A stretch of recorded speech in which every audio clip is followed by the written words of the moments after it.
E estamos de volta com o BBcast, seu podcast de automobilismo e outras nerds. No episódio de hoje vamos falar sobre a rodada dupla do Eclipse de Roma. E aqui comigo está a Débora Santos Almeida. Bem-vindo, Débora. Olá, amigos, sejam bem-vindos a mais este episódio aqui do BBcast. A gente vai falar um pouquinho dessa rodada dupla aí de Roma, que também foi bem movimentada, né? Parecendo um pouco com o primeiro GP lá de Fórmula 1 e que as últimas voltas, olha, tudo pegando fogo. Exatamente. Bom, não foi Nero que botou fogo em Roma, mas colocaram fogo em outra equipe, a Audi e Cynthia Venâncio, o que foi esse final de semana da Audi. Nossa, eu sempre acho engraçado como a Audi se faz valer daquilo que a gente sempre fala, né? Que se não começa dando tudo errado, não é a Audi. Mas vamos torcer que nesse ano de despedida dela, né, que ela consiga se recuperar bem, né? Porque esse fim de semana teve de tudo. Teve muita punição, muita bandeira amarela, muita batida, muito acidente, muita reviravolta. Foi trecoso do jeito que a gente gosta. Você tá falando de NASCAR, Cíntia? É tipo isso, só não teve gente saindo na mão, né? Ainda, né? Ainda. Que o Lucas de Graça, olha. Bom, mas pelo menos tivemos um final de semana com duas rodadas, né? Com o Eclipse sendo realizado. E hoje nós vamos falar sobre isso, mas lembrando vocês dos recadinhos da paróquia, e é até interessante a gente falar de paróquia em Roma, lembrando vocês do nossa campanha de financiamento coletivo e contínuo do Apoie-se, onde você pode se tornar um membro acionista, apoiador do Boletim do Paddock e auxiliar no desenvolvimento e crescimento do site. E vocês também podem participar lá do nosso canal do YouTube, fazendo a sua inscrição, se tornando membro e auxiliando também, porque é uma forma de apoiar o nosso trabalho lá pelo conteúdo que a gente também disponibiliza para vocês lá pelo YouTube.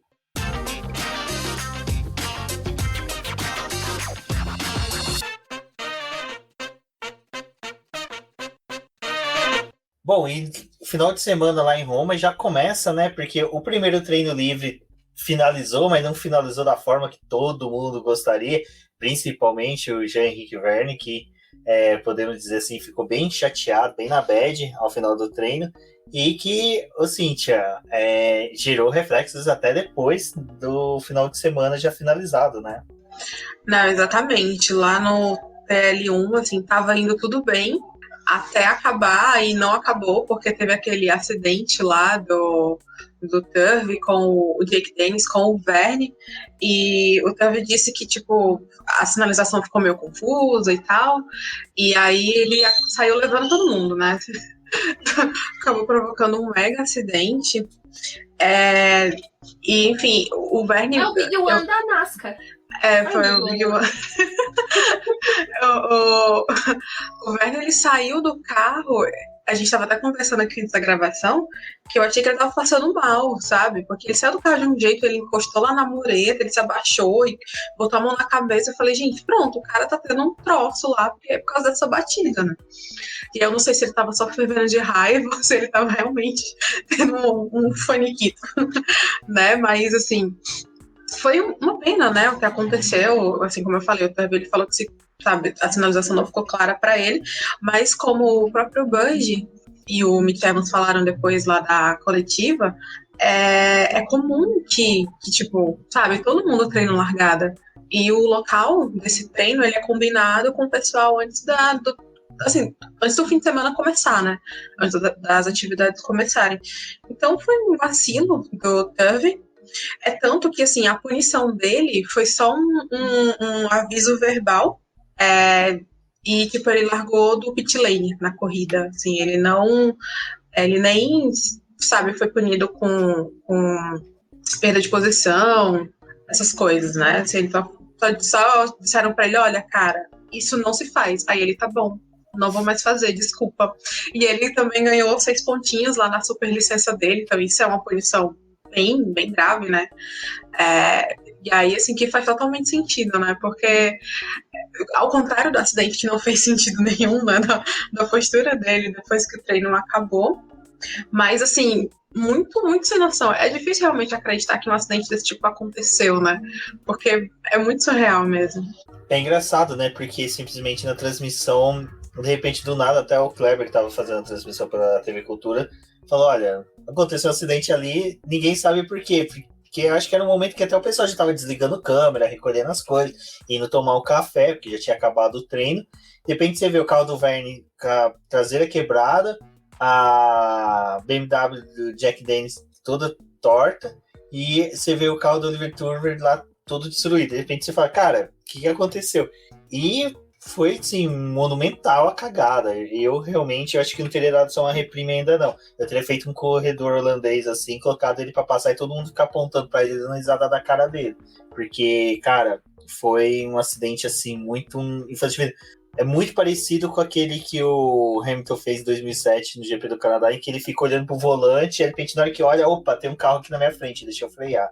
Mas o ruim que ditou, né, o final de semana para alguns pilotos, como dele mesmo, que perdeu o treino livre seguinte, que não foi realizado, e ainda perdeu o treino classificatório. Mas eu acho que, assim, a perda maior que a gente tem numa circunstância dessa é que foi uma das coisas que eu e a Cintia estava até conversando antes de começar a gravar. O fim de semana da Fórmula E, como todo mundo deve já saber ou tá mais acostumado, é tudo muito apertado. Então a diferença de uma sessão para outra é geralmente de 1 hora só. Assim, acaba uma coisa, se comparados 1 hora e já voltam os carros para a pista. Então não tem muito tempo para poder ter acidente. E se você tem acidente, seu fim de semana fica comprometido. Você corre o risco.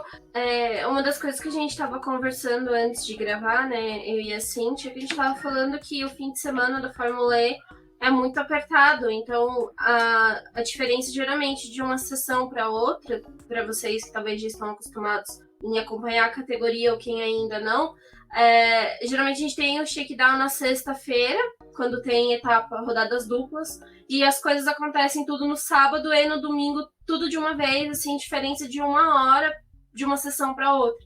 Então não tem muita brecha para você errar ou ter algum problema no carro, que é um problema que acabe necessitando de uma reconstrução. A gente viu no caso deles, né, que eles tiveram que desmontar o carro, principalmente o Oliver Turvey e o Jack Dennis, eles tiveram que passar por uma reconstrução muito maior do carro. E aí eles já iam ter dificuldade para poder participar do segundo treino livre. Acho que a sorte deles, de toda a equipe, de pelo menos perder o segundo treino livre, é porque todo mundo ficou disponível para poder arrumar esses carros e ver o que dava para poder fazer. A gente teve ali a situação no segundo treino livre que foi a zebra que se soltou, e aí eles foram resolver essa questão, paralisaram a sessão. Como era um caso que ia levar mais de 20 minutos e justamente tem 1 hora só, 30 minutos de treino, mais 1 hora praticamente para o início da classificação, eles decidiram cancelar esse segundo treino livre e as equipes puderam ficar mais concentradas nos carros. Então, assim, foi um amadorismo que aconteceu ali. Algumas coisas na Fórmula E às vezes acabam sendo assim, também dos pilotos que falaram um pouco sobre isso. Teve a mudança do traçado, então talvez fosse melhor ter pensado em um outro lugar para poder colocar essa zona para eles fazerem o treinamento da largada e não aonde foi realizado. Ali também eu vi alguns jornalistas comentando no Twitter que era um ponto cego da pista onde aconteceu a batida, então também teve a culpa, mas daquela coisa, né? Às vezes a pessoa esquece porque ali é um ponto cego e acabou atrapalhando. Mas assim, né, várias questões, já que tinha sido avisado, toma um pouquinho mais de cuidado, principalmente na última volta, sabe? Porque não é só você que vai ficar com o carrinho estragado, do coleguinha também, né? Então, assim, como antes da gente falar dos outros pontos, né? Mas assim, como parece que o pessoal da Fórmula E tá escutando o nosso podcast, o Van Dorn aderiu à minha crítica e compareceu já nessa corrida, então vamos ver, né, se o pessoal que se envolveu também nessa batida aí escuta o nosso podcast, entende, né, que tem que ter um pouco mais de calma, colega. E eu acho que a Nil também tem outro agravante, porque a situação da equipe não é fácil, né? Assim, eles receberam os novos donos para essa temporada, receberam um grande investimento recentemente, mas, cara, dinheiro é contado, sabe? E, tipo, eles estão muito mal há muito tempo para poder ficar usando recurso, né, tanto de pessoal como financeiro, para repor peça e consertar batida de acidente bobo, sabe? Que poderia ter sido evitado, como o Mitch Evans falou. Dava para ter evitado aquilo, entendeu? Então, assim, eu imagino que o Tami tenha se sentido super mal depois, porque, tipo, você acabou com o dia dele, basicamente, né, de mais duas pessoas, porque o Jake Dennis nunca mais conseguiu se recuperar, né? E o Verne também, assim, ele acabou vencendo a corrida do sábado, mas foi, assim, a Tactita ela tem mais recursos, né? Então conseguiu recuperar o carro mais rapidamente. Mas assim, a situação da Nil não é nada fácil para ter piloto causando acidente por nada, sabe? Não, e eu acho que na situação do Verne o negócio até é um pouco mais complicado, né? Porque nessa corrida, eles trouxeram o powertrain novo para poder utilizar nessa rodada. Então, acho que eles estavam com aquela expectativa de conseguir os melhores resultados, de talvez estar com o carro mais redondinho para poder enfrentar a etapa, porque tava com o equipamento melhor, aí vem uma batida e, tipo, aquilo pode custar o fim de semana, assim, o carro pode ficar desalinhado, eles podem perder coisas que uma avaliação, né, correta só seria dado dentro da fábrica, eles não vão conseguir fazer isso ali nos boxes. Então, de certa forma, foi até sorte do Verne ter ganhado no sábado depois desse incidente, porque ele poderia realmente ter tido todo o fim de semana dele comprometido, né? Ou pelo menos o sábado. A gente ainda teve de surpresa esse final de semana, mas não tão surpresa, porque todos já sabiam com antecedência, o novo traçado. Bem mais extenso, mas ele ainda... Extenso não, eu poderia dizer que ele é um pouco mais delineado, mais definido, porque o anterior era cheio de curvinhas, tinha um pouco mais de peculiaridades. Esse novo traçado eu gostei muito, só não gostei de uma coisa nele. O dito cujo dos bumps que tinha no asfalto. Aquilo ali, gente, foi de matar. Sinceramente, eu sei que é uma época ruim para você querer exigir dos organizadores que o asfalto seja lisinho, que seja perfeito, mas acho que antes de decidir um novo traçado, eles poderiam ter dado uma olhadinha nesse asfalto, né? Porque a gente viu que prejudicou em muito a corrida, principalmente no primeiro treino livre. A gente viu que os pilotos tentavam 2, 3 traçados diferentes, em voltas diferentes, porque eles tentavam fugir desses bumps, mas eles saíam de um formato, de uma linha que tinha um bump maior e caía para um que era bem pior. Mas, Cíntia, esse novo traçado te agradou do Eprix de Roma? Eu gostei, mais longo, curvas melhores, né? Curvas com mais velocidade, retas mais longas, reta curva, né? Teve uns momentos bem legais. Essas ondulações, você sabe que é de propósito, né? Assim, eles pegaram os pontos, esses lugares, né, da lado de Roma, foram escolhidos milimetricamente, né? Justamente para isso ser como é que a gente pode dizer, ser um tempero a mais no fim de semana, né? Ficou um pouco apimentado demais, mesmo quando choveu. Aliás, quando choveu foi que piorou, né? Porque aí já não tinha como escolher traçado nenhum, era o que estava seco. Exatamente, o que estava menos molhado, no caso, né? Porque o pessoal adora, assim, desde o primeiro Eprix de Roma, que eles colocaram câmera lá num ângulo que pegava justamente na hora que o carro passava e dava um pulinho, sabe? Então, assim, eles acham isso o máximo, é um atrativo, é show, é entretenimento, não sei o quê. Então, eu acho que quem tá ouvindo... Quem lá da Fórmula E tá ouvindo o nosso podcast, né? Como a Débora falou, tipo, não vai ligar muito para essa crítica do Rubens, porque eles querem deixar as ondulações, sim. E aí eu acho que a gente também já pode falar sobre as largadas com safety car, porque eles alegaram as condições climáticas, né?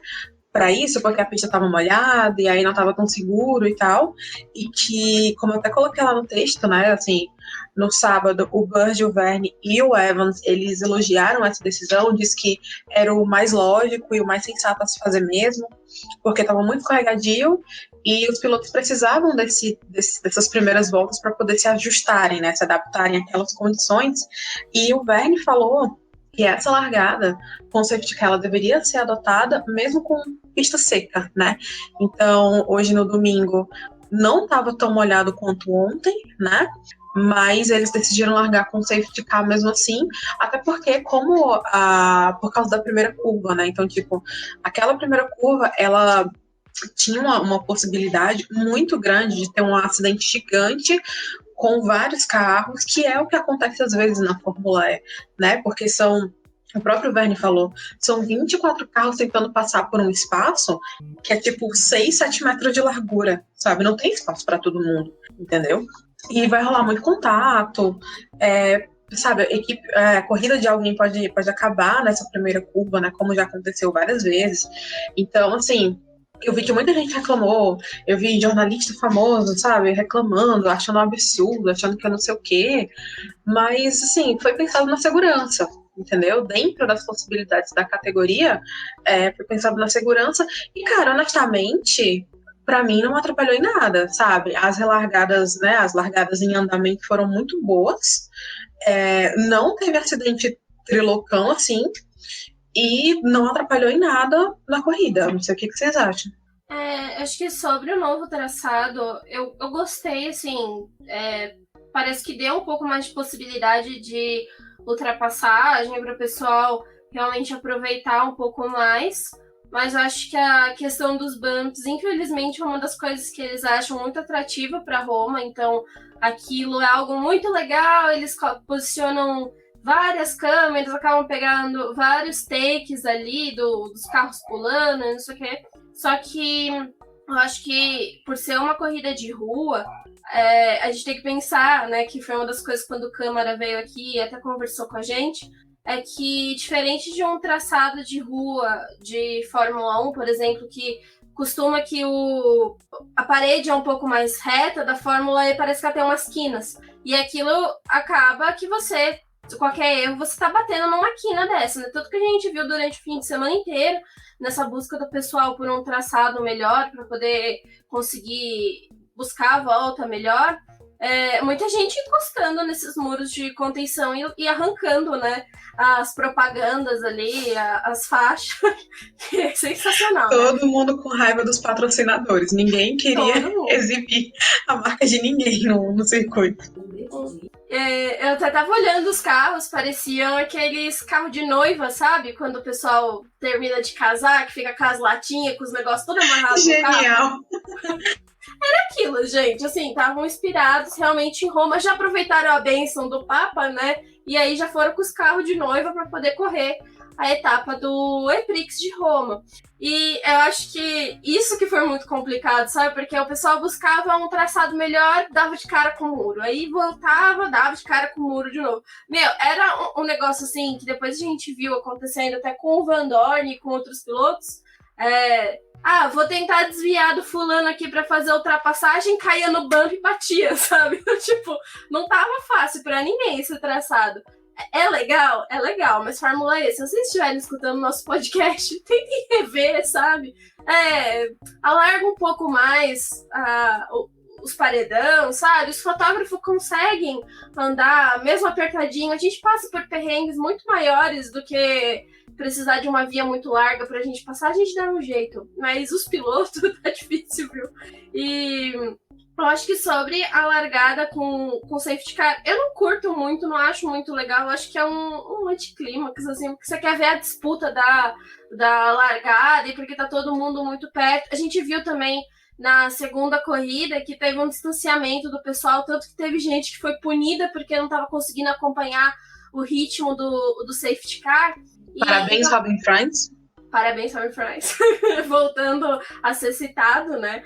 Mas é uma das coisas, sabe? Que isso acaba acontecendo e aí você perde um pouco da disputa, às vezes um pouco do contato, né? Pra poder conseguir disputar uma posição melhor. Mas uma das coisas é que, assim, infelizmente foi até sensato ter que largar com o safety car, porque primeira curva ali tava complicada. E um pessoal, porque uma das coisas que pistas úmidas, né, acabam trazendo, a gente tem muito disso com a própria Stock Car, que também tem quase um esquema parecido com o da Fórmula E.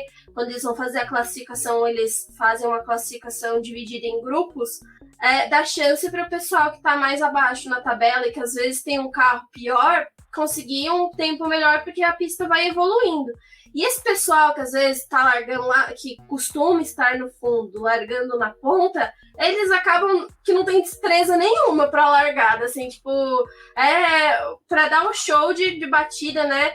Bem-vindo aí, Nick Cassidy, ao nosso podcast. Mas é aquela coisa, né? É divertido, não é divertido, mas enfim, né? Largaram com o safety car, foi a alternativa que eles encontraram aí para poder fazer essas 2 etapas.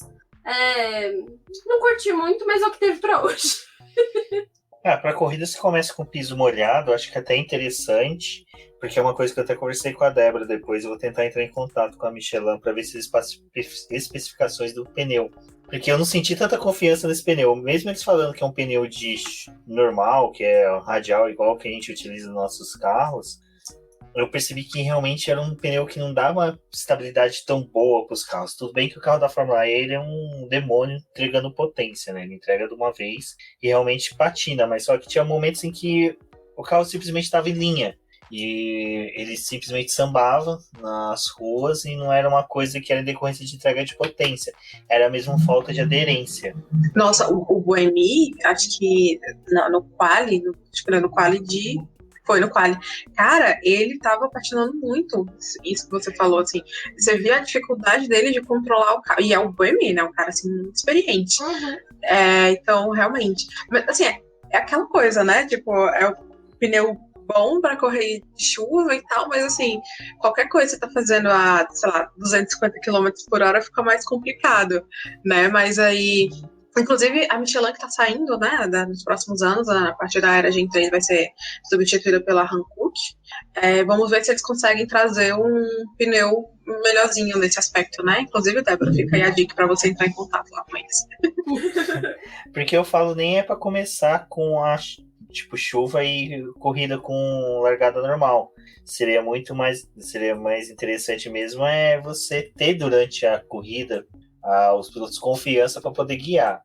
Mas assim, se nem a Pirelli, que entrega pneu para a Fórmula 1, que é uma corrida que já tá normal de chuva, gosta de correr de chuva, não entrega um pneu bom, quem é a gente para criticar a Michelin, né? Mas... Não, é que foi uma das coisas que você falou, né? E eu acho que a gente pode até pegar o histórico da Fórmula E. Tem poucas corridas com chuva. É aquela mesma coisa, né, que acontece com a Fórmula 1. Foge que nem o cascão de um banho, porque eles não querem, tipo, se molhar, não querem, não sei o quê. Então eles vão pegando, montando o calendário, tentando fugir desses períodos, né, de chuva, de problema. E aí você tem um pneu que é para chuva, mas você não quer usar ele. E aí eu acho que esse é o problema. Quanto menos corridas com chuva a gente tem, é mais difícil de você desenvolver um pneu para chuva. E a gente está falando de uma Fórmula E que ela utiliza um pneu que eles não precisam fazer parada, né? Não é que nem a Fórmula 1 que tem pneus específicos para momentos específicos da corrida e não sei o que, tem que fazer troca. Esse não é uma das questões da Fórmula E, eles não adotaram esse sistema de paradas. Então, para poder também diminuir a questão de emissão de carbono, para poder não ter tanto deslocamento de coisa que não precisa. Tem tudo isso, né? Acaba entrando por ser uma categoria sustentável. E aí eles adotaram esse pneu de perfil mais baixo, mas também é um pneu que é considerado um pneu para rua, por conta das características que ele tem. Ele tem uma facilidade para poder espalhar a água, né, em questão de dias de chuva, mas é o que o Rubens falou, assim, tipo...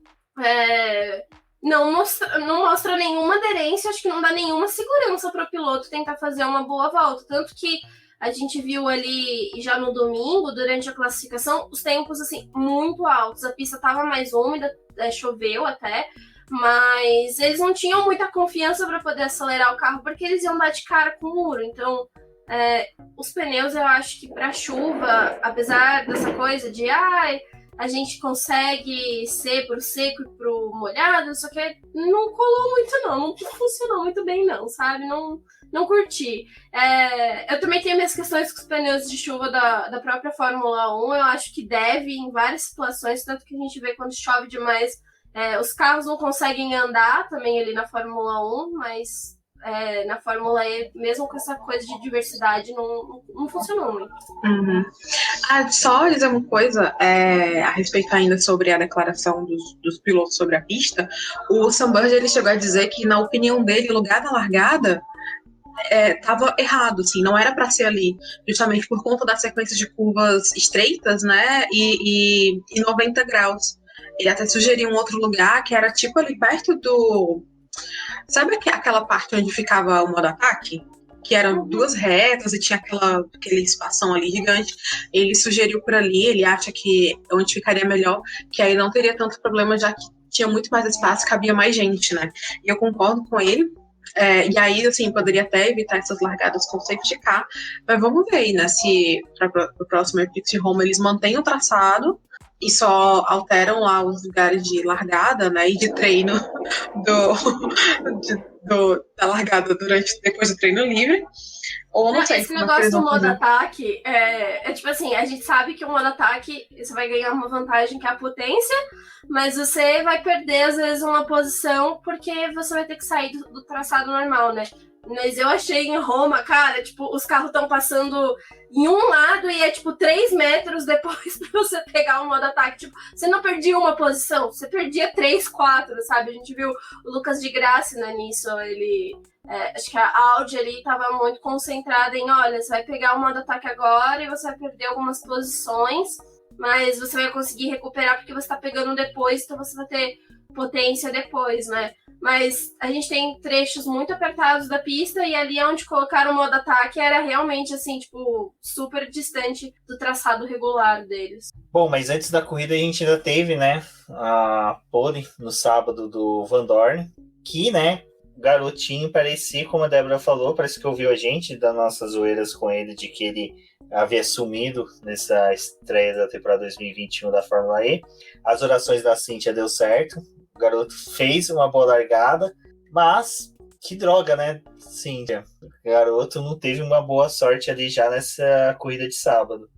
Não, graças ao André Lotter, que eles acabaram se estranhando na pista, mas aí só reforça que vocês estavam cornetando lá na Arábia Saudita de graça, porque ele foi prejudicado, principalmente lá na história do quali, que ele não participou, e aí, tipo, deixaram o menino correr, ele correu e deu certo, tá? Então, né, assim, hashtag clubismo, mas aí hashtag corneta pra vocês também.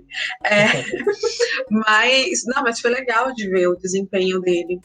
Embora a gente não queira que a Mercedes domine, né, assim, é legal ver ele se mostrando para briga, pelo menos brigando, né, tipo, tudo bem que outra equipe ganha, não tem problema, mas assim, que seja disputado, né, que quanto mais gente disputando, melhor, né, que aí mais treta, mais causa, legal, causa do bem. E aí, infelizmente, teve a batida dele com o Lotterer no sábado, né? E aí ele caiu para 13º. Mas, assim, hoje, né, no domingo, ele mandou super bem, né? Segunda vitória, conseguiu aproveitar todas as oportunidades. Ele fez uma estratégia muito correta e que ele conseguiu segurar no braço quando precisou, sabe? Segurou lá os adversários para não ser ultrapassado, brigou bem, né? Brigou bonito. A gente lembra que o Van Dorn ele teve muita dificuldade no ano de estreia dele, na temporada 5, assim, ele constantemente ia pro muro, sabe? Ele errava sozinho, assim, tinha aquelas coisas de novato, né? E aí é legal ver essa evolução, ver que ele tá mais maduro, ver que ele consegue se superar no carro mesmo, né? Assim, consegue ler melhor a corrida, dominar o carro melhor, disputar bem, sabe? Não entrar em qualquer briga, né? Consegue ser mais estratégico. Então é muito massa ver essa evolução dele e que o De Vries siga o mesmo caminho, mas não tanto, né? Porque aí se os dois forem bem, a Mercedes vai ganhar tudo e não é isso que a gente quer, mas que eles consigam ir bem, né? Assim, como eu falei, a gente quer ver disputa. Eu tenho certeza que nessa etapa quem estava empurrando o carro do Van Dorn não era só o Van Dorn, mas era a Cynthia e o Toto Wolff que estava lá, porque a pressão, né, com o Toto Wolff em pista realmente... o Van Dorn teve que lidar com 2 chefes, né? O chefe do chefe, então tem que mostrar serviço mesmo. Mas, bom, acabei cornetando o Van Dorn, né, lá na outra etapa. Acho que ali ele ficou devendo, mas nesse fim de semana ele foi muito bem.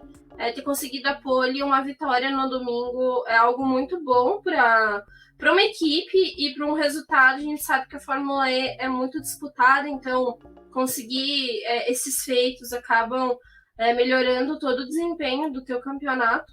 Então foi legal ver o Van Dorn ele vencendo e conseguindo essa pole. foi uma boa resolução de fim de semana, mas a questão ali com o Lotter foi demais, assim, tipo, os dois. E fora lá a treta quando o Lucas de Graça teve um problema, né? Porque, tipo, quando eu vi, eu achei, cara, o Van Dorn rodou sozinho, sabe? Mas assim, não, ele realmente teve o toque lá com o De Vries, né? Que é como companheiro de equipe.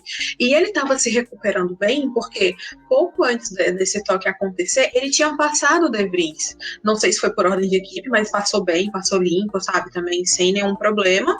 E aí, assim, teve um negócio do Lucas e ele se lascou no muro. Eu falei, cara, mas você tava indo bem. Eu não tava nem elogiando. Era só tipo uma leitura, assim, porque tava todo mundo passando pelo Lucas de Graça, tinha perdido a potência, e era aquela coisa, tipo, esperar ultrapassar, porque o de Graça era um piloto que tava fora da corrida, sabe? Tipo, não era uma questão mais pra ele. E fora do traçado, né? O Lucas, ele tinha saído do traçado que todo mundo tava fazendo. E a gente levando em consideração que o trecho que aconteceu a garoteada ali do Van Dorn era um trecho que tinha muito bump, que os carros realmente estavam sendo jogados, tipo, eles passavam e a traseira do carro era completamente jogada.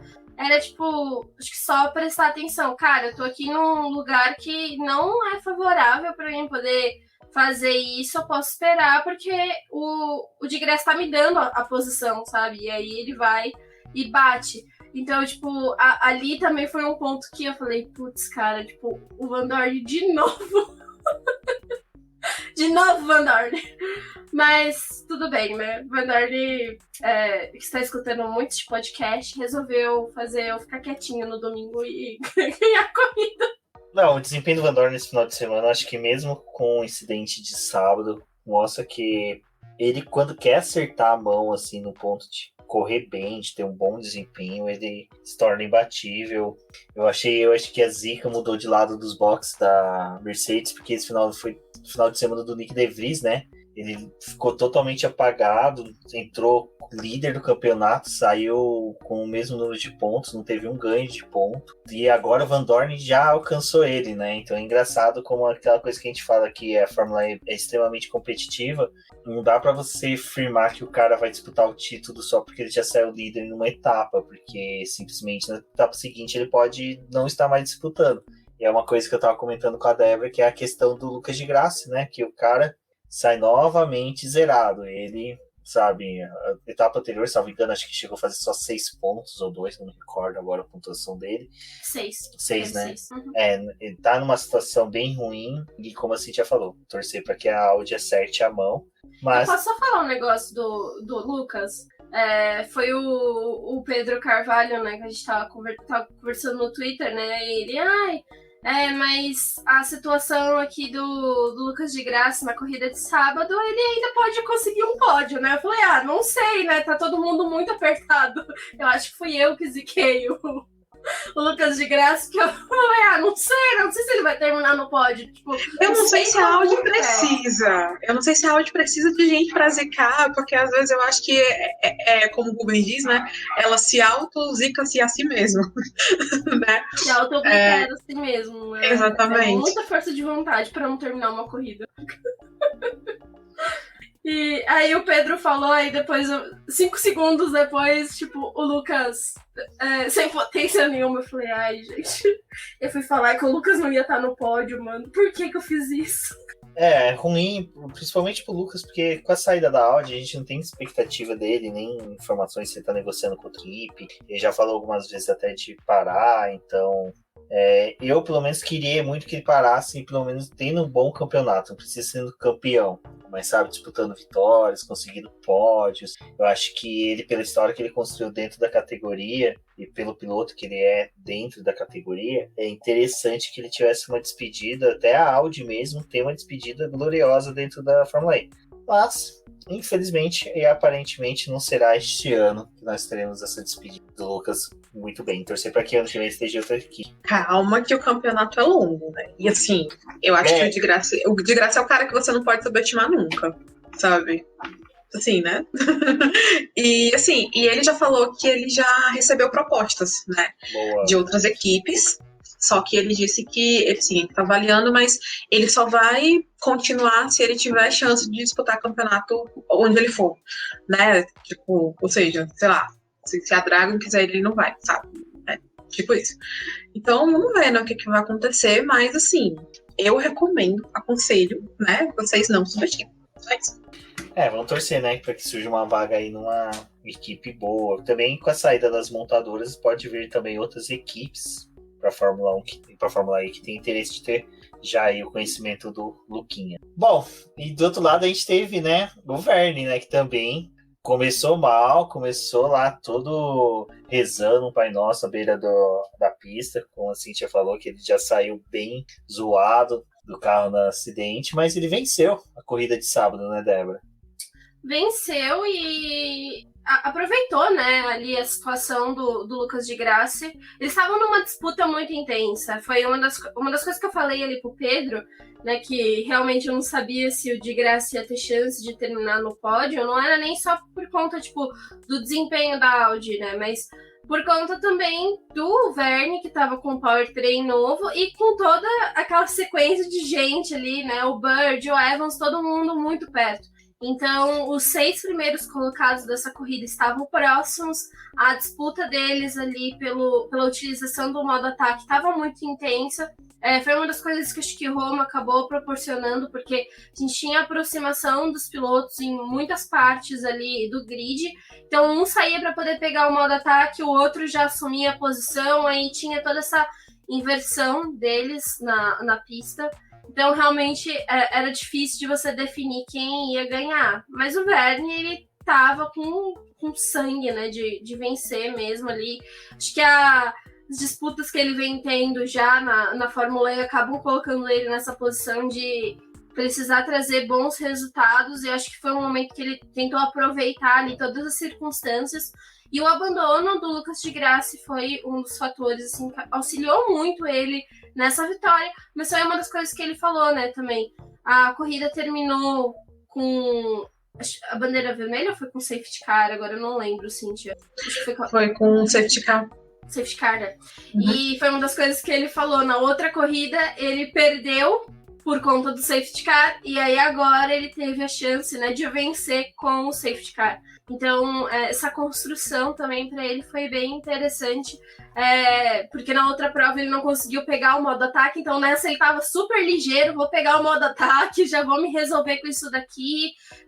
Tanto que a disputa deles ali na final, que acho que foi uma das coisas que mais me atraiu, foi o Lucas de Grassi, ele, assim, definindo posição no braço, sabe? Não tinha mais modo ataque, não tinha fan boost pra ninguém, tipo, eles estavam se virando com o desempenho dos carros mesmo. Então, por isso que era até difícil de dizer quem é que ia terminar nesse pódio, como que a corrida ia terminar.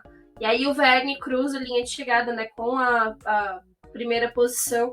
Então foi uma construção assim de problema no carro, aquela batida, aí conseguiu ir bem, aí vai bem na corrida. Acho que foi uma resolução de sábado para ele, pelo menos bem legal.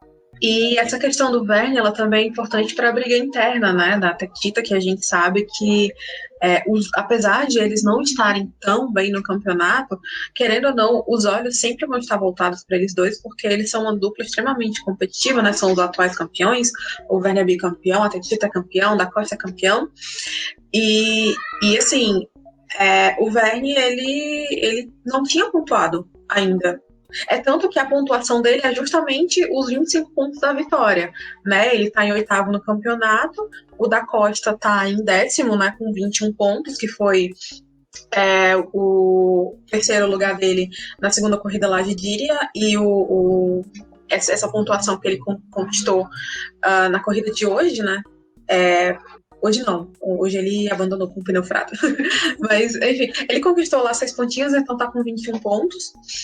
E, assim, essa briga interna, ela pode repercutir muito nos outros pilotos e no campeonato como um todo, né? Então, a gente tem que ficar de olho nessa briga, embora, no momento, eu acho que vocês concordam comigo que os protagonistas desse início de campeonato é a Jaguar e a Mercedes. Uhum. O Jaguar é uma grata surpresa, né? Porque a gente sempre torceu bastante aí por ela, porque parecia que ia ser um demônio comparado com as outras equipes, mas nunca se mostrou tão forte como está nesse começo de campeonato. A Mercedes era para estar melhor se não fossem os incidentes, mas a disputa entre essas duas com certeza vai ser bem acirrada durante o ano.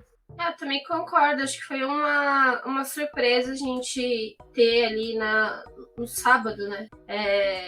A performance dele. Sábado não, né?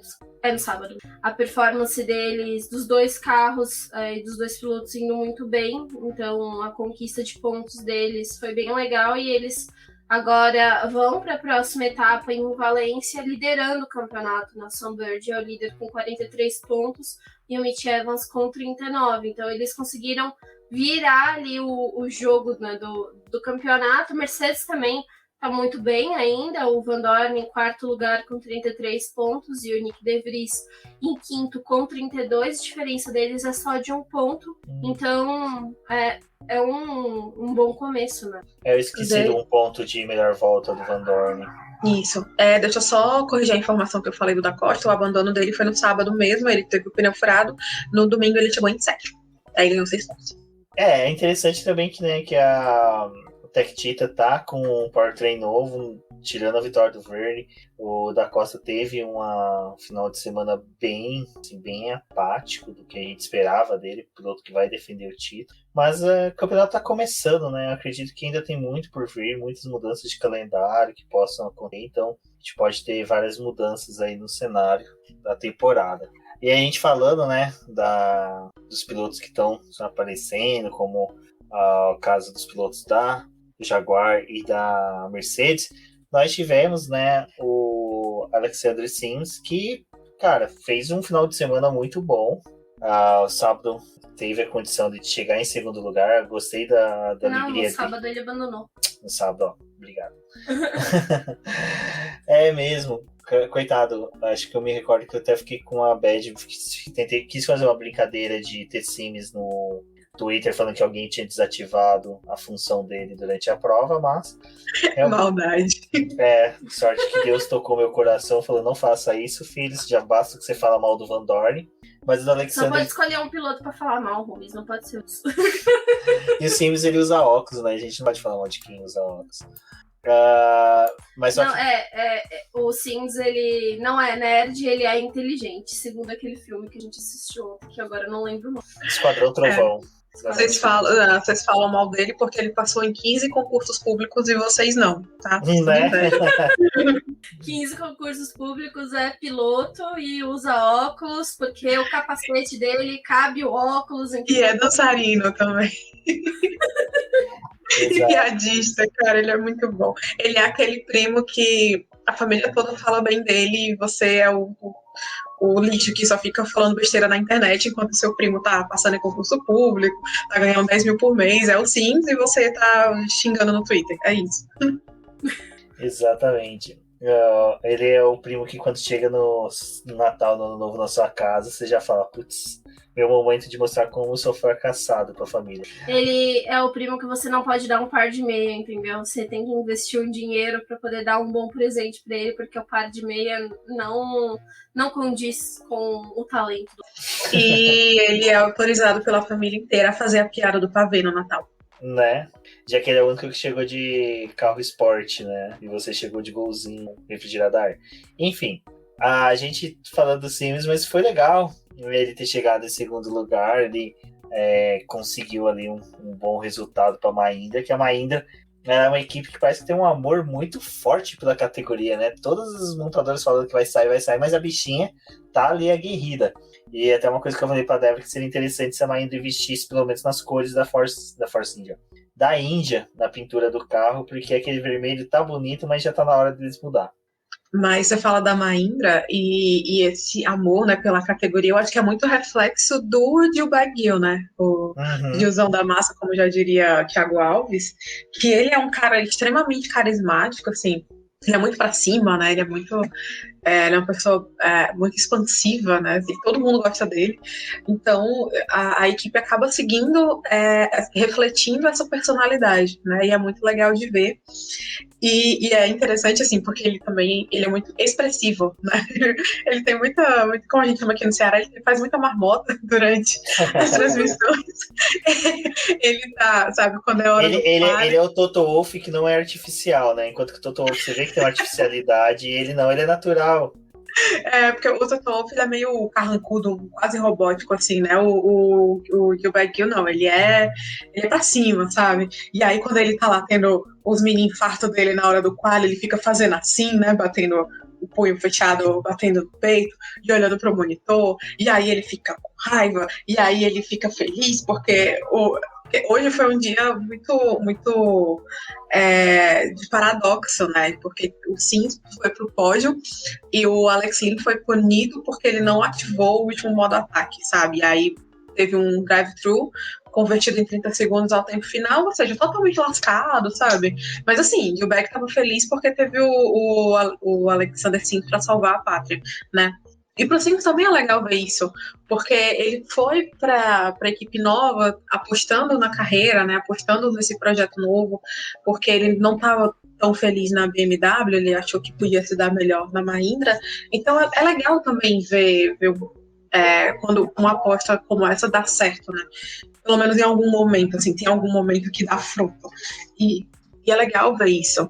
E, só completando sobre a punição lá do modo ataque, quem também levou a mesma punição do Alex Lynn foi o Robin Franz e o Nick Cassidy. Ou seja, o fim de semana da Virgin, esquece. Ai, deixa eu falar do fim de semana da Virgin, mas o Sims eu acho que foi legal ter esse resultado. A segunda posição ali no domingo foi boa, porque, né, a gente teve um sábado ruim.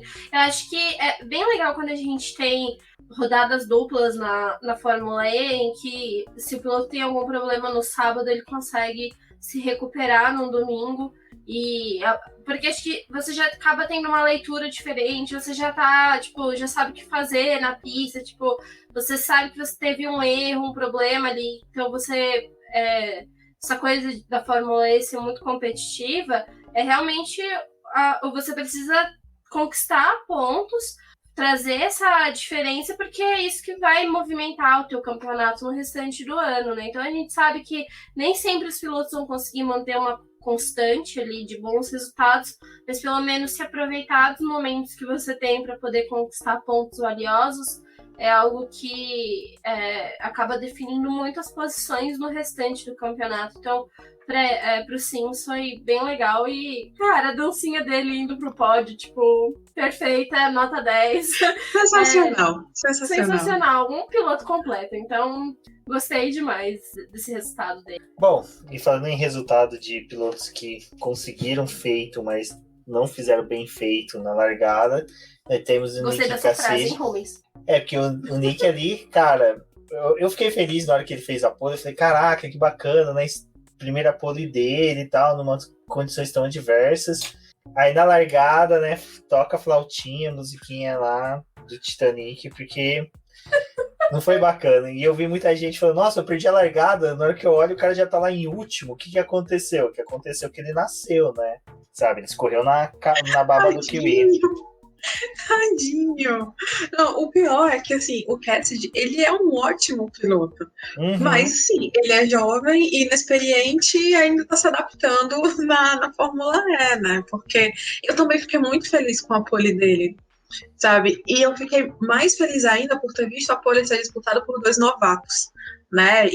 Eu acho que isso é muito importante para a categoria, né? Para as equipes. E, assim, são 2 equipes que também não estão lá, não tem um retrospecto tão bom, né, tipo, da temporada passada para cá, né, a Virgin, ano passado não teve os seus melhores anos, e a Venturi teve todo aquele problema com o Felipe Massa e tal, e o Normanato, inclusive, substituindo o brasileiro, mas isso deu uma injeção de ânimo, né, para todo mundo. Inclusive, o Normanato, que cruzou a linha de chegada em terceiro lugar, mas foi desclassificado, eu fiquei arrasada por ele e pela Suzy Wolff, porque ela saiu abraçando todo mundo na garagem. Foi dolorido mesmo.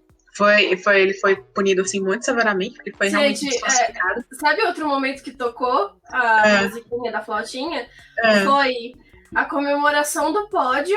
Aí eles estão aqui fazendo entrevista com os pilotos, a Suzy no telão, super comemorando, e aí depois... E mostrando o Pascal Wehrlein. Cara, que teste isso. A gente tá rindo com respeito, Suzy. Mas, nossa, muito bem lembrado, Débora, é verdade. Não, e foi um negócio tão bizarro que, tipo, o próprio Wehrlein, ele parecia não estar acreditando no que estava acontecendo. Porque ele não parecia estar feliz, sabe? Eu vi a entrevista pós-corrida e ele tava falando, ele tava quase na vibe do Kimi Raikkonen.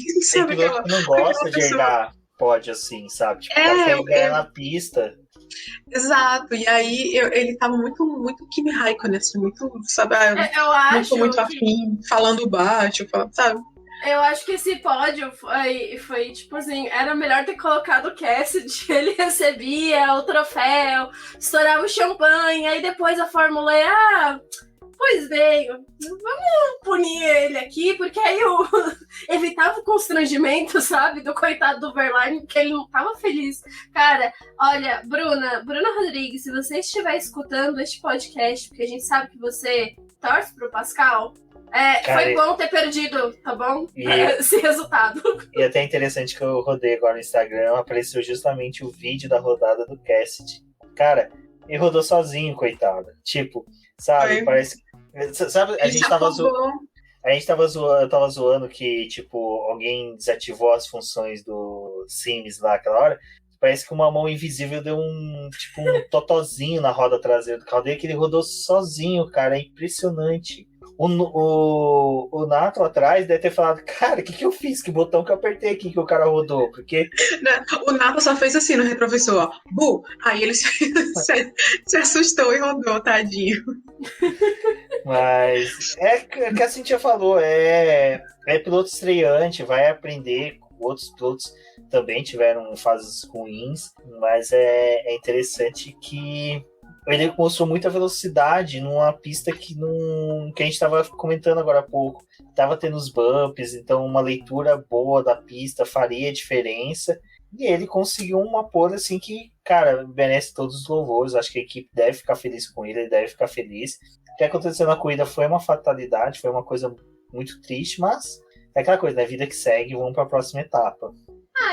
É coisa que acontece realmente com o novato, né? E, cara, é a mesma coisa de, assim, além de ser novato, era uma circunstância ali na pista que não era favorável para absolutamente ninguém, né?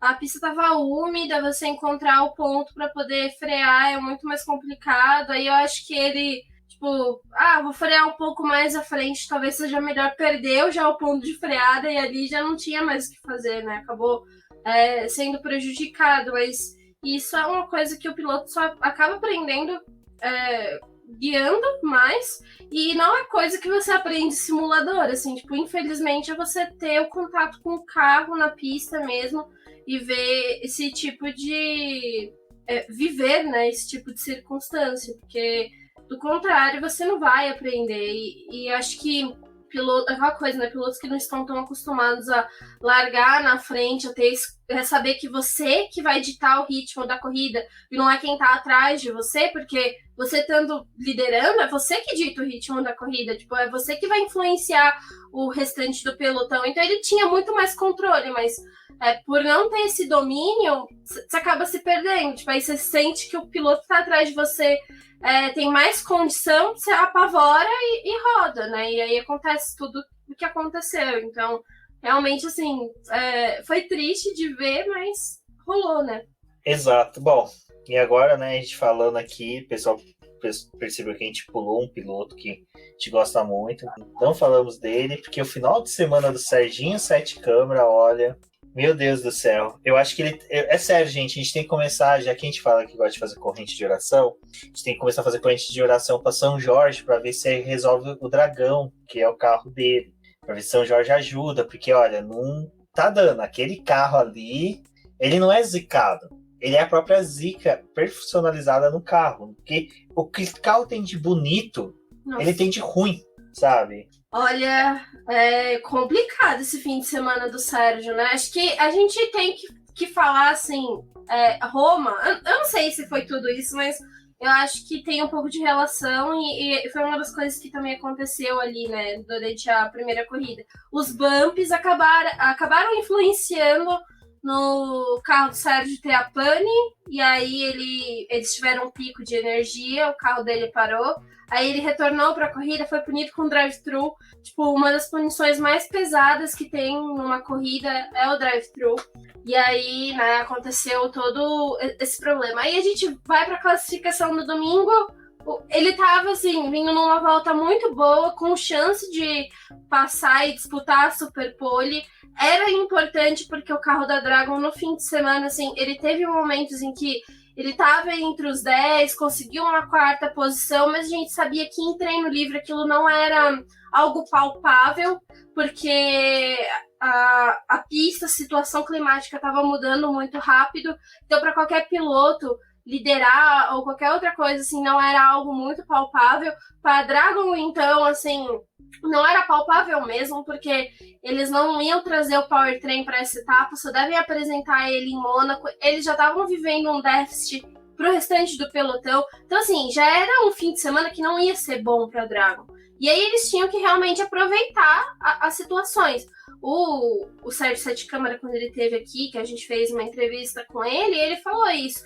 A situação da Dragon é aproveitar os momentos em que o carro tá bom, em que você consegue encaixar uma volta, e aí você tem como lutar com o pessoal. Tanto que a gente viu o Miller na corrida, ele teve uma classificação melhor, mas na corrida ele não conseguiu manter, porque não tinha como manter o carro da Dragon com um déficit muito grande para o restante do pessoal. E essa questão de ter essas falhas, a gente viu que essas falhas aconteceram em outros carros que também tiveram picos de energia, que geraram punição.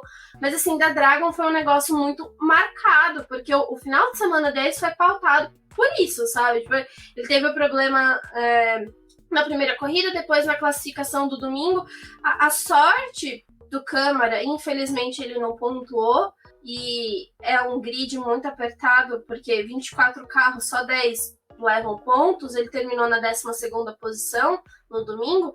A sorte dele foi porque um monte de gente abandonou, teve punição para poder cumprir pós-corrida, e ele conseguiu terminar numa 12ª posição. Mas a realidade dele, se isso não tivesse acontecido, era para terminar em 19º, sabe? Tipo, não ia ter uma posição melhor. Tanto que durante a corrida, no domingo, ele ficou a mais de 7 segundos separado do piloto que estava na frente dele. Então, tipo, só juntou mesmo quando teve a entrada do safety car, que aí juntou todo o grid. Olha, a Dragon, é difícil, viu? Sem comentários. Eu me abstenho de comentários.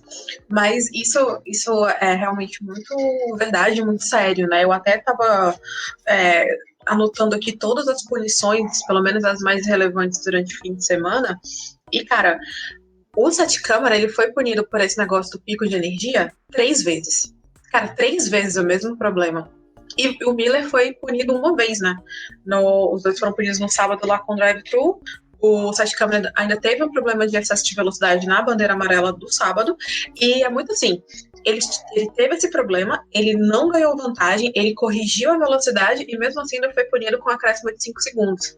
Né? Então, mesmo quando ele ainda resolve o negócio, ele ainda recebe punição. E aí, no treino livre 3, ele também passou por esse problema, mas ele não foi punido com posição nem nada, foi só multa, né? Que aí outros pilotos que também passaram por essa situação durante os treinos livres também foram punidos com multa, só com um dinheirinho. Mas assim, fora o que aconteceu no quali, né? Que tipo, ele não conseguiu marcar a volta porque o carro parou. O carro parou de funcionar. E eu acho que isso também reflete muito o desempenho deles na corrida, porque eles acabam tendo que economizar, sabe? Não força tanto, acaba não sendo tão agressivo, acaba não indo no limite, porque sabe que se ele andar, sei lá, 2 passinhos a mais do que o necessário, o recomendável, sei lá, ele vai ter a corrida totalmente prejudicada, né? E os 2 carros, inclusive. Uma das coisas que acho que vale a pena até complementar o que você está falando, Cíntia, a Sônia Cury, que é também nossa colunista, que ela estava acompanhando a etapa pelo Twitter, ela estava escutando os rádios do Câmara. Sim. E o Câmara estava em constante comunicação com o engenheiro dele, é uma das práticas que eles estão tendo, porque ele ainda está aprendendo, então ele precisa de um pouco de auxílio. Mas nesse fim de semana aconteceu meio que o contrário, né? Não era só o auxílio, tipo, ele tinha que auxiliar a equipe do carro, porque os picos de energia acabaram desconfigurando o carro, então tipo, ele tinha que ir passando toda a configuração do carro pro pessoal. Então assim, a gente tá falando de um piloto que é estreante, que teve um bom início, mas ali na Arábia Saudita foi uma circunstância completamente diferente. A Dragon acabou até surpreendendo, porque conseguiu ser superior a carros que já tinham apresentado o powertrain. E aí, nesse fim de semana, já tinha esse problema de que eles tinham um déficit, aí teve esses problemas de pico de energia, um piloto estreante tendo que lidar com todas aquelas funções do carro, avisando a equipe, tipo, de tudo que tá se passando no carro para eles terem um controle da energia e de como que o carro tava funcionando. Então, assim, foi um combo de desastre pra Dragon, sabe? Total. E sobre o powertrain, o Sete Câmara até falou, né, lá no podcast, na ponta dos dedos que eu participei, que ele falou assim, o powertrain, ele não é tão melhor, ele não é tão mais rápido, ele é melhor, mas não é, tipo, absurdo, sabe? Não é um divisor de água, assim, entendeu? Mas, cara, se ele aguentar o tranco um pouquinho melhor, a ponto de não dar pico de energia, porque passa em, sei lá, 2 buraquinhos de rua, já é uma vitória gigante, né? Assim, então, vamos torcer para isso acontecer, porque você ser punido 3 vezes por um problema que, assim, não deveria existir, destrói o seu fim de semana, querendo ou não, acaba abalando também o psicológico, vai. Se bem que, assim, se a gente conseguir falar com ele daqui pra Valência, ele vai dizer, não, tava tudo bem, o carro tava ótimo, não sei o quê. Aí quando ele achava que o carro tava ótimo, não, tava uma desgraça. Que nem da outra vez, né, assim. Acho que eu nunca mais vou falar do Sete Câmara do mesmo jeito, acho que tudo invertido agora. Mas assim, é um problema... É sério, ele é realmente muito sério, e que a gente espera que esse novo powertrain resolva, né? Então, tipo, daqui a 2 semanas, sei lá, a rodada dupla de Valência, e depois mais 2 semanas tem a corrida de Mônaco, que é quando deve estrear o powertrain novo, tanto da Dragon quanto da Nissan, né? E aí na Dragon a gente fica nessa expectativa se eles vão resolver esse problema. Na próxima corrida, como é autódromo, então, tipo, teoricamente não é para isso acontecer, da mesma maneira como não aconteceu lá na Arábia Saudita, né? Então, vamos torcer para que seja realmente um problema pontual causado porque não fizeram lá o asfalto direito de Roma. Não fizeram um recapeamento legal. Não foi a galera da Turquia lá que fez o recapeamento de Roma. Contaram que a Dragon ia correr, né, em Roma, e aí eles não se preocuparam muito ali com os bumps. Cara, é muito doido, porque se fosse só a Dragon, tipo, você ia falar assim, é um problema da equipe, né, do carro deles ter pico de energia, mas teve outros pilotos que tiveram, então... A culpa eu acho que é maior até mesmo o circuito do que dos próprios carros, né? Então. E assim, a Fórmula E tem muito esse problema. Não problema, né? Mas é uma questão do gerenciamento da energia. Tipo, eles não podem passar um pouquinho que realmente é punido. Então, tipo, o pico de energia pode ter sido pouquíssimo, mas se passou, é punido. Então, é uma punição que é muito severa, porque eles entendem que, de alguma forma, pelo pico de energia, eles tiveram um ganho na pista, né? Porque o carro a energia é o principal do que move ele, né? Então, ter um pico de energia é considerado que ele vai ter uma potência extra que não deveria ser disponibilizado naquele momento, né? E aí a punição realmente é severa, mas, assim, acaba prejudicando ainda mais e colocou o Sete Câmara numa posição de disputar fim de grid, sabe? E nem chance de disputar esse fim de grid, porque cumprindo punição você acaba distanciando do restante do pelotão, você fica meio sem ação, né? E o resultado dele do domingo é aquela coisa, a gente só teve esse resultado por conta mesmo dos abandonos e das outras punições que os outros pilotos tiveram que estavam à frente. O ruim é que o Sérgio Sete Câmara, ele é um piloto rápido para a Fórmula 1. É impressionante como em treino livre ele consegue colocar o carro dele no top 5, sabe? Então é ruim. É o que vocês falaram. torcer que venha junto com o powertrain novo o acerto do carro, o acerto da equipe, para poder entregar um bom carro para ele, porque eu, pelo menos, estou tendo uma boa visão dele na Fórmula E. Tanto desse ponto de crescimento dele dentro da categoria, sabendo dar feedback e pedir também feedback para a equipe, como também ele é muito rápido em treino. Então isso reflete que ele tem velocidade.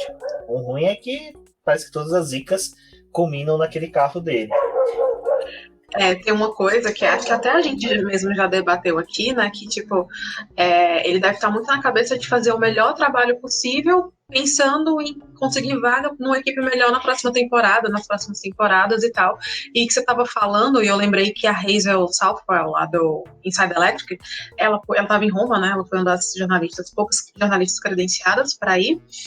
Ela estava em Roma e ela falou assim, que no Media Pay, né? Que é quando todos os pilotos vão lá pro cercadinho da Fórmula E, ela disse que o Robin Franz já foi pro cercadinho com todas as coisas dele, né, com a mochilinha e tal, e ela interpretou isso como um sinal.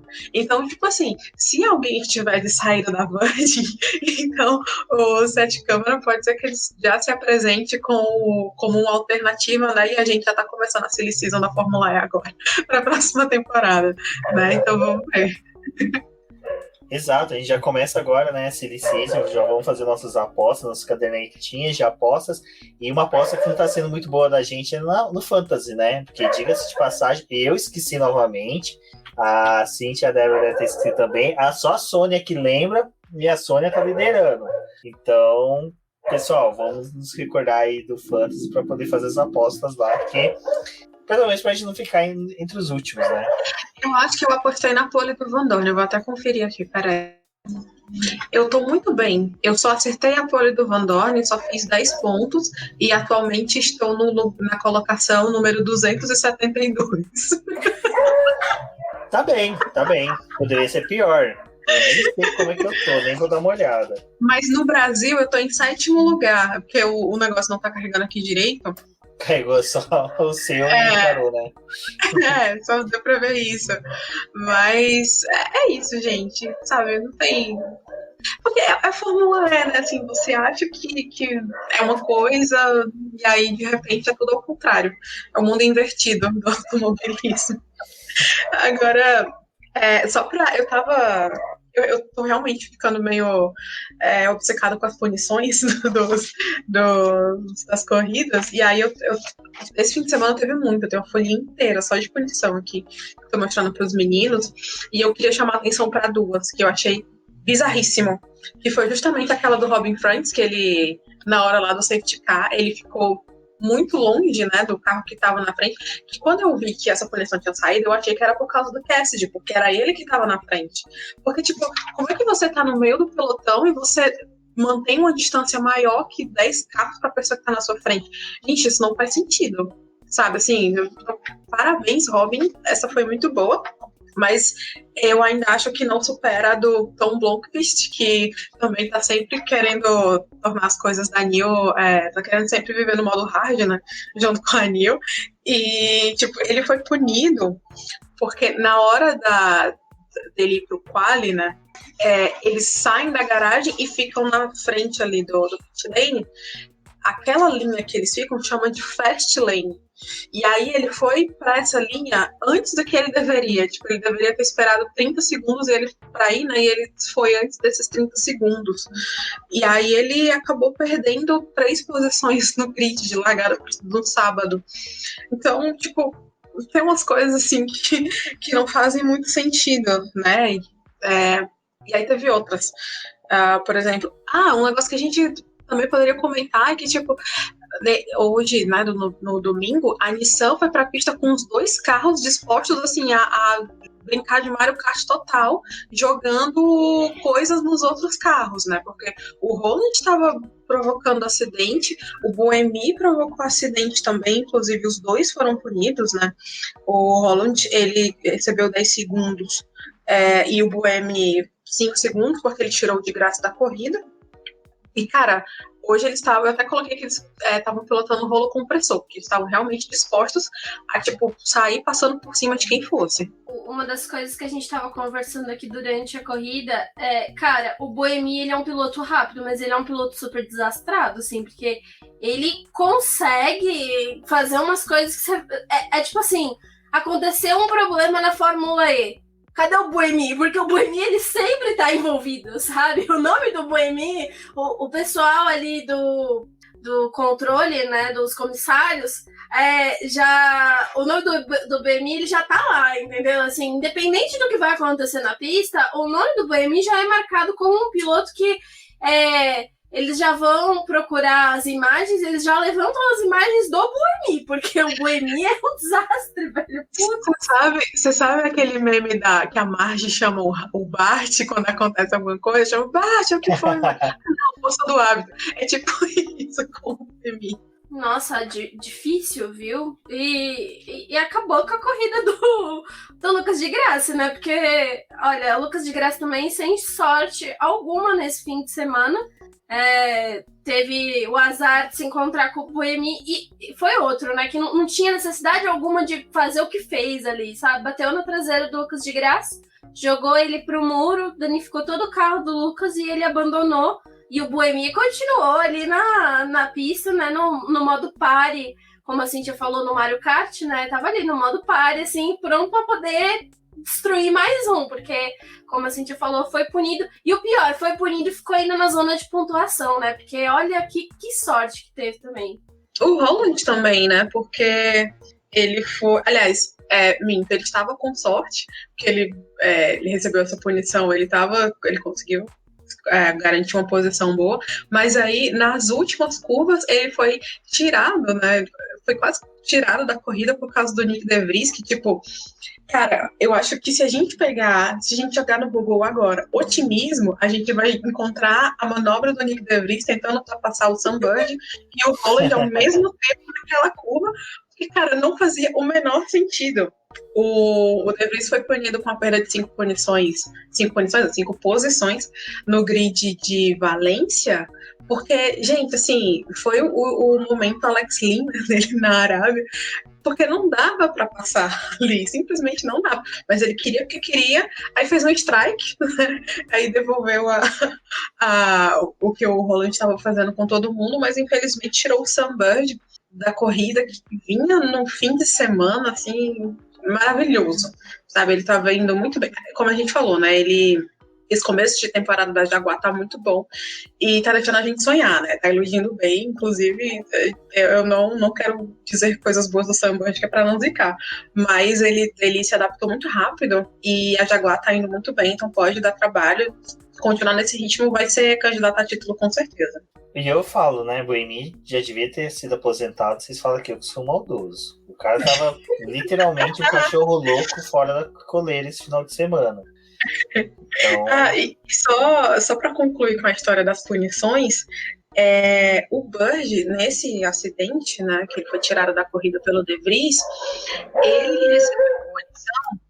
ele recebeu uma punição que foi a mesma que o Vergne recebeu, né, que ele saiu do carro antes de receber a autorização dos fiscais e da direção de prova, enfim, porque na Fórmula E existe muita preocupação com o momento que o piloto sai do carro, porque tipo, os fiscais, eles precisam ter certeza de que não está passando nenhuma corrente elétrica ali, sabe? O próprio Jafone até explicou lá na estreia, né, na transmissão de abertura lá no Sport TV, que existe toda uma sistemática de luzes indicativas, né, para mostrar para os fiscais como é que está o carro naquele momento para não haver risco de acidente, de choque, não sei o quê. Então, o piloto ele só pode sair do carro depois que ele for autorizado.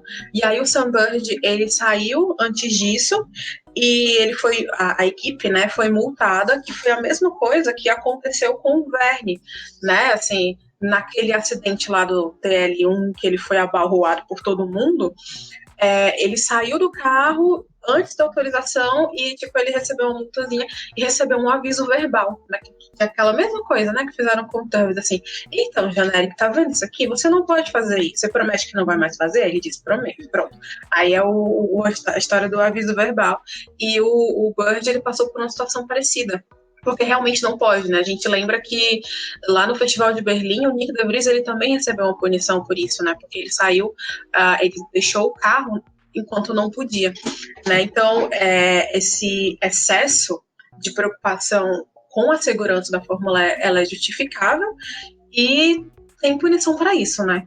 Assim, não sendo nem sempre é ponta, nem sempre é posição, mas existe sim algum tipo de punição. Infelizmente, a gente tem mais um fim de semana da Fórmula E com, não sei se excesso de punição, mas com muitas punições, o que acaba que a corrida termina e a gente ainda fica naquela tensão de como que vai ficar o grid, porque nessa segunda prova que a gente teve no domingo, eles tiveram a brilhante ideia de colocar mais uma ativação de modo de ataque, numa pista que a gente já estava vendo uma constância de problemas de entrada de safety car, de bandeira amarela, né?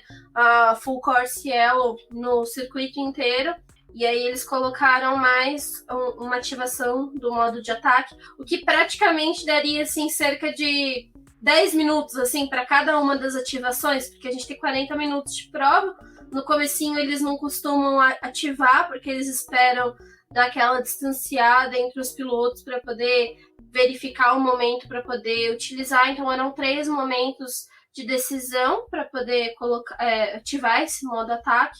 Então basicamente dava assim 10 minutos para cada uma das ativações e a última ativação, se a gente pode dizer assim, acho que era a mais crítica, porque poderia ter entrada de safety car, poderia ter entrada de uma bandeira amarela e aí já prejudicaria, né? Tanto que a gente, acho que o Werner mesmo, que tinha falado, né, ele foi sensato em ter ativado no sábado antes, e a gente viu que alguns pilotos com essa questão do domingo em 3 ativações não tiveram esse mesmo pensamento de já tentar resolver logo e talvez partir para uma disputa no braço mesmo, porque poderia ter, né? Então, essas punições que tem, elas acabam sendo mais complicadas. A gente também teve a do Dorma ali, e também acho que é um ponto interessante da gente falar, porque outros pilotos tiveram a mesma punição que ele, que a gente já falou do Câmara, né, do excesso do uso de energia, mas como a punição foi dada depois da corrida, eles nem conseguiram aplicar tipo um drive-thru pro piloto, sabe, para ele resolver a punição na pista. Então, a do Nato foi assim muito rígida, porque ele foi desclassificado, ele tipo não conseguiu nem terminar a corrida, assim, praticamente foi desclassificado. Por uma decisão que eles tomaram depois, né? Então, a Fórmula E ainda tem essas coisinhas, tem essa dificuldade, às vezes, de aplicar as punições ou fazer uma verificação mais rápida. E aí acaba que depois que termina a corrida, muda o grid inteiro, né? Eu confesso para vocês que eu não vi exatamente o artigo do campeonato, né, do regulamento, mas pelo que eu entendi lá do doc da FIA, eles têm punições graduais pro excesso que é cometido, entendeu? Então, tipo, a punição ao Norman Nato também foi porque ele usou a energia em excesso. Só que, tipo, o que indica, esse excesso de energia foi maior do que os outros pilotos, entendeu? Então, ele teve uma punição proporcional à falta que ele cometeu. Tipo o que aconteceu com o Lotterer na classificação, né? Ele também teve excesso de energia e teve o tempo de volta dele deletado, então por isso ele não foi para a Superpole e deu lugar para o Van Dorn, né? Então eu prometo que eu vou dar uma olhada nisso com carinho e aí no próximo podcast a gente fala disso, que é para tirar essa dúvida, mas pelo que eu entendi é nesse sentido aí. Bom, o bacana desses 2 EPRIX que a gente viu que a Fórmula E consegue fazer 2 corridas muito boas num final de semana. Só temos que torcer, né, para que os pilotos tenham consciência e não destruam os carros já no treino livre, depois também não tenham um boemi da vida destruindo a corrida dos outros. Para isso, vamos ficar ligados aí que agora a próxima corrida, salvo engano, é Valência, né, Cíntia? A próxima etapa. Isso, rodada dupla em autódromo é uma coisa que eu acho que todo mundo queria ver, esses carros correndo mesmo para valer em autódromo, né? Porque eles já fazem a pré-temporada, mas pré-temporada é teste, né? Não é corrida. E a gente queria ver corrida. Exato, então já fiquem ligados aí no Boletim do Paddock, nos nossos canais de podcast e YouTube para poder acompanhar qualquer novidade, qualquer notícia boa que tiver, vamos noticiar para vocês sim. E fale pra gente, comente aí no post da publicação nas redes sociais o que você achou da corrida, o que você sentiu, qual é essa torcida, quem devemos zicar dessa vez, já que Van Dorn conseguiu se subtrair da nossa zicagem e agora temos que focar em outro piloto. Podemos analisar pilotos que estão com vagas que seriam boas para o Lucas de Grassi, né? Então vamos começar a pensar aí talvez no Antônio Félix da Costa, seria uma boa opção. Brincadeira, porque nem a Tech Tita tá entregando tão bem. Bom, mas antes de finalizarmos, né, vamos cada um aqui indicar o seu piloto do dia, aquele piloto que se destacou no sábado e no domingo. Vamos começar pela Cíntia. Cíntia, qual foi os pilotos, né, do final de semana para você? Bom, pra mim no sábado foi o Sam Bird e hoje domingo foi o Van Dorn. E aí eu acho que não.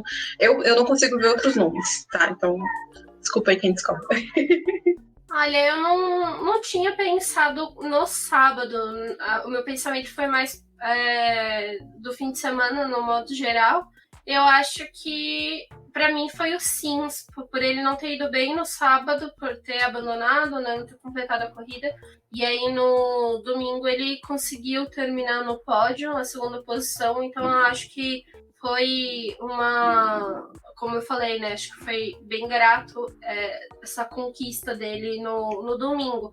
Mas se fosse para poder falar de algum piloto no sábado, eu acho que o próprio Jean-Éric Vergne, que também teve problema ali da batida do carro, conseguiram recuperar e ele teve como disputar ali com o Lucas de Grassi, saiu com uma vitória, então acho que esses são os meus destaques do fim de semana da Fórmula E. Bom, no sábado eu ficarei com o Sims, eu achei bem legal mesmo a corrida dele, como eu falei, torci pra caramba pra ele, achei ele um piloto simpático, legal. No domingo acho que o Nato fez uma boa corrida, apesar da punição, apesar da falha ali, mas eu busco entender o porquê que aconteceu aquilo. Acho que a necessidade dele de entregar um resultado fez com que ele talvez extravasasse o uso da energia, mas a corrida dele em si eu acho que foi muito boa. Acho que tirando essa pequena mácula que tem no domingo, acho que dá para colocar ele como um bom estreante para a temporada. Então acho que tem boas expectativas para o ano, né? Um piloto que pode entregar bastante. E você também, ouvinte, pode falar pra gente nas redes sociais, no post dessa publicação, qual foi o piloto seu, qual o piloto que você viu que se destacou no final de semana, nos 2 dias, né? Na corrida do sábado, na corrida do domingo.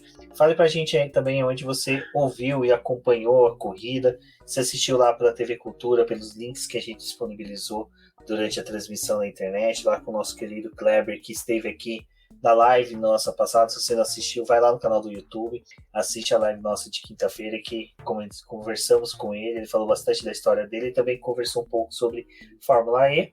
Se você assistiu pela TV Cultura, pela Sport TV, com o Bruno Fonseca, com o Rafael Lopes, também Rafael Lopes que passou aqui para conversar com a gente da Extreme E, mas também falou um pouquinho aí sobre Fórmula E, então é interessante a gente saber por onde você está assistindo, para a gente identificar aí a preferência do público e também sempre pedindo para que vocês incentivem, tweetando com as hashtags de cada emissora para poder incentivar elas a melhorar e expandir mais a programação delas. Mycroft. Bom, eu sou o BGP Neto, eu fico por aqui, um forte abraço a todos e até a próxima. Deus. Pode ir, Cíntia, porque o cachorro voltou lá. Bom, obrigada a todo mundo que ouviu esse podcast até aqui. Continue acompanhando os conteúdos que a gente está produzindo aqui no Boletim do Paddock. Daqui a 2 semanas, né? Daqui a 2 finais de semana tem a rodada dupla de Valência. Então você volta aqui para acompanhar e comentar e cornetar e torcer e vibrar com a gente. Segue a gente nas redes sociais. O meu Instagram e meu Twitter é Cindy_BX, Cindy com Y. E é isso. A gente se vê na hashtag FE no BP. Beijo e até a próxima. Tchau, tchau. Pessoal, obrigada por escutarem o podcast até aqui. Conversem com a gente nas redes sociais. O Boletim do Paddock está disponível nas suas redes sociais como Boletim do Paddock, no Twitter como @diznoboletim que. Eu sou a Débora Almeida, no Twitter como DeFlowers e até a próxima. Iha.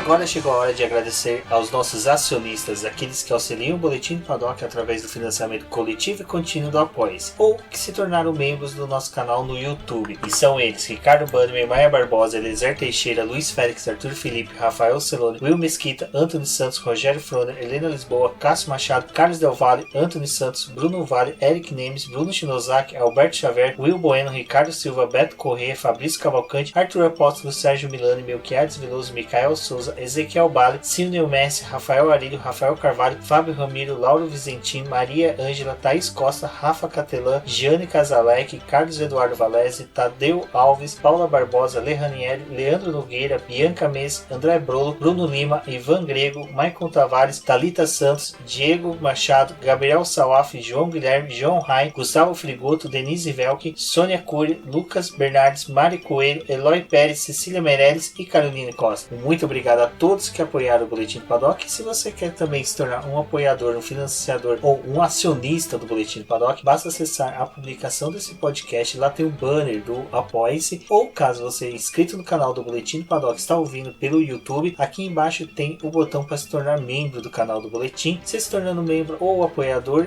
denominaremos você como um acionista, aquela pessoa que auxilia o Boletim do Paddock e terá vantagens e benefícios, e além de auxiliar um projeto que está crescendo cada vez mais junto com o automobilismo nacional. Bom, eu sou o Rubem GP Neto, agradeço mais uma vez você por ter ouvido o nosso podcast e também por nos auxiliar. Se seu nome consta aqui, saiba que serei eternamente grato por todo o auxílio que você está dando para nós. Um forte abraço e até a próxima. Isso é tudo, pessoal.